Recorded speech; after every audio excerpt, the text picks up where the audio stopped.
like I know that there was I hate this term because I think it's not the right term, but the utilization of these discussions around like introducing chaos into the rehabilitation process, and a number of research papers like to put that as their title, or use that word. But are you throwing curveballs at them in training to do stuff like that, where it's like, and it sounds, as I put my coaching hat on with this, right? One of the things that you often do to see how your athletes respond is you do things that they don't expect, right? On purpose, because you want to push their buttons and you want to see what happens. In the hyper-professionalized world of football now, are coaches pulling stuff like that? And you guys are almost tearing your hair out, or maybe if you're really intelligent, you're planning it ahead of time, going, you tell the players, oh, we're out for 2 hours of on-field stuff. Then all of a sudden it's a 4-hour session and they don't know about it. Right? Which it used to be the sadistic thing of like, you're just going to keep running until you're all bleeding from the eyeballs. Yeah, we certainly, and this is more driven from our head of high performance. We have certain sessions where we are a bit coy about what's going on. The information that we give to the athletes so that they don't precisely know what the session will entail, because you want it. It's going to be a big session. And I think a better way to put it is like, John and I often talk about constraints.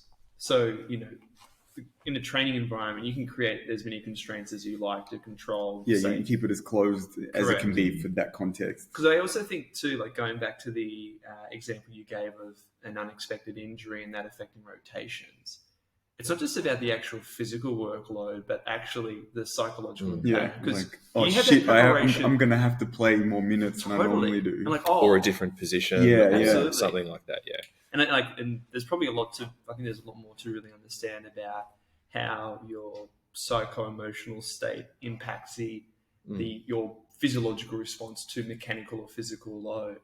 But that's probably always a bit of a challenge. Like, how do you actually create that situation where you go, you know what, I'm going to mess with you right now. Yeah.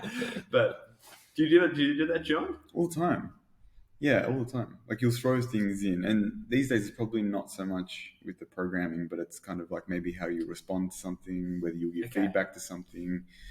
So it's not so much the actual physical training that you go, you know what, I'm actually going to need to do this. It's more Well, sometimes you do. You go, oh, we're going to do this rep, or I'm going to throw you in with this person. Yep. So it is much more of a physical challenge. But like one of the ones that I started doing a lot more, which sounds, it's very minor, but like I used to travel a lot to every competition. And I've started to become a lot more judicious with that of like, I'm not going to be there. So get used to it.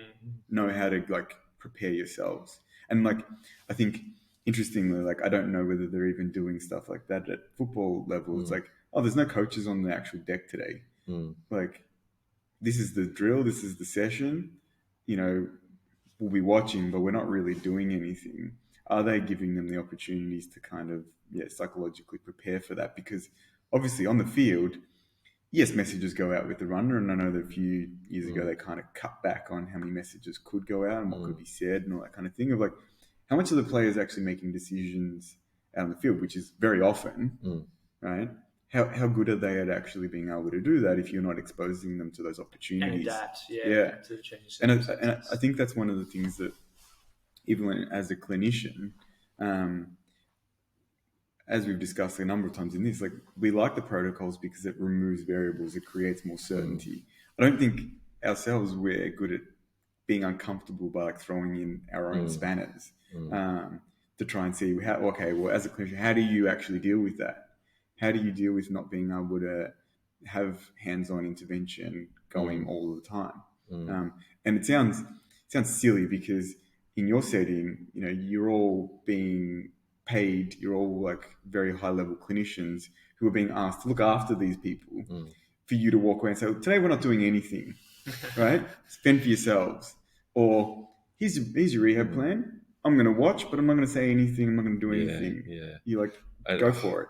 Yeah. Like, people are certainly identifying different ways to challenge the guys. But perhaps not to the extent that that you're able to do. Do you, like, is that a discussion that, I'm sure you club as a psychologist that works with you? Is that all right to assume? Yep. Are you guys talking about it at that level of saying like, actually, this is an important thing to take away some of the, take away the blanket from this person and let them kind of experience this a little bit more to build some of those sort of and resilience. Yeah. And I think what I think about in that regard is, there are certain pathologies or niggles that you're dealing with that mightn't be severe, and you might be comfortable within the team about pushing that along a bit. But sometimes you can have young athletes who are inexperienced dealing with injuries. They're inexperienced having symptoms while they're trying to perform. And at times you either need to sort of help them along through it, but at other times you need to just let them go a bit, and not not overcheck them and not overcheck in with them and ask them every 5 minutes. How's it feeling? How's your Achilles tendinopathy?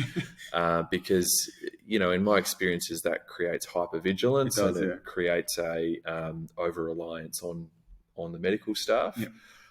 So in some scenarios that might be seen as not showing care, but it's the opposite. You're actually trying to build some of these tools for them. Build resilience in the athlete. Yes, they can deal with little niggles along the way. They don't need us to tell them whether it's okay to keep going or not, and they can make those sorts of decisions themselves.